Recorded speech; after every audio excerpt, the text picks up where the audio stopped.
We have neither summer nor winter, neither autumn nor spring. When a gold sun shines on the large green cane magnificently, the days when the rain beats like bullets on the roofs, and there is no sound but the swish of water in the gullies,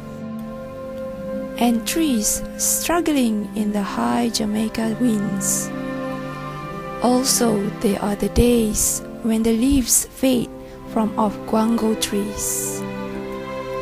and the ripped cane fields lie bare and fallow to the sun. But best of all, there are the days when the mango and the logwood blossom, when the bushes are full of the sound of bees